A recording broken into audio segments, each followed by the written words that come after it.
kabayan ka-updates, kumusta po kayo?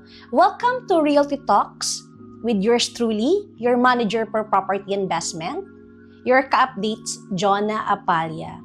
For today's content, pag-uusapan natin kung paano ba pumili ng tamang property na hindi naapektuhan ang lifestyle at ang ating mga bills. Alam ko, minsan nakaka-pressure yung feeling natin pag nag-invest tayo sa condominium, hindi na tayo makakabili ng iba pa nating pangangailangan o yung mga gusto nating bilhin. Pero alam nyo ba na kaya nyo mag-invest nang hindi nasasacrifice ang inyong mga bills o yung mga gusto nyong bilhin? Tamang paghahanap lang ng property na match sa budget nyo ang sagot dyan. Narito ang aking mga tips for choosing the right property for your budget. Number 1, set a realistic budget. Before maghanap ng property, know your income and expenses. Check your net monthly income at mga gastusin. Mag-allocate ka rin ng 30% ng net monthly income mo para sa monthly down payment at sa loan mortgage. Number 2, know your property needs and goals. Mag-decide ka kung bibili ka for personal use or for investment.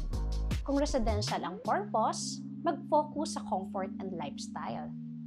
Dapat mahalaga ang location, accessibilities, amenities, and facilities. Isipin din ang laki ng unit kung tama ba sa future needs mo. Kung for investment naman, dapat malapit sa business districts, schools, tourist destination para mataas ang demand ng rentals at growth potential para sulit naman ang investment mo.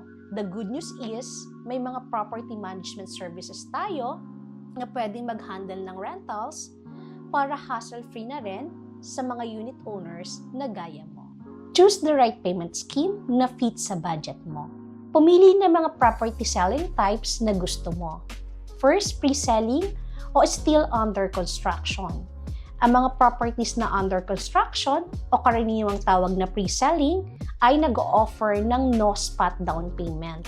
Ibig sabihin, ang required down payment ay pwede mong bayaran kung ilang taon matatapos ang property na kinoconstruct pa lang. Kaya naman magiging mababa ang monthly down payment mo.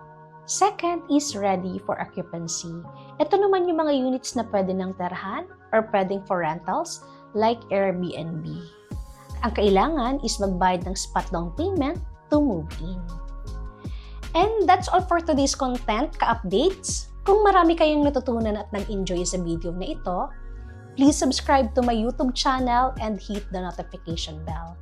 Again, this is your manager for property investment, ka-updates, Jonah Apalia.